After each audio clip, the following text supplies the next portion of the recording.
চক্রের সঙ্গে অন্যান্য জেলার, বিশেষ করে মুর্শিদাবাদ জেলার বেশ কিছু লোক জড়িত আছে এবং তাদের কাছ থেকে ইনফরমেশান পেয়ে আজকে এখানে নাকা চেকিংয়ের সময় যখন সেই পিসি অ্যাকিউজডরা আমাদের সঙ্গে ছিল, তারা একটা গাড়ি আইডেন্টিফাই করে এবং সেই গাড়িটাকে আমাদের পুলিশ টিম ডিটেন করে দাসপুর থানার, এবং সেই গাড়ির মধ্যে ড্রাইভার সহ মোট 6 জনকে পাওয়া গেছে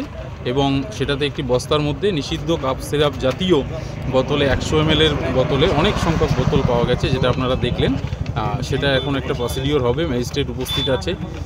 আমি আছি, সিআই সাহেব আছেন, থানার ওসি আছেন, তো একদম এসওপি মেনটেন করে সেগুলো এখন সিজার হবে। সিজার হওয়ার পর ডিউ কেস লস করে এদেরকে কোর্টে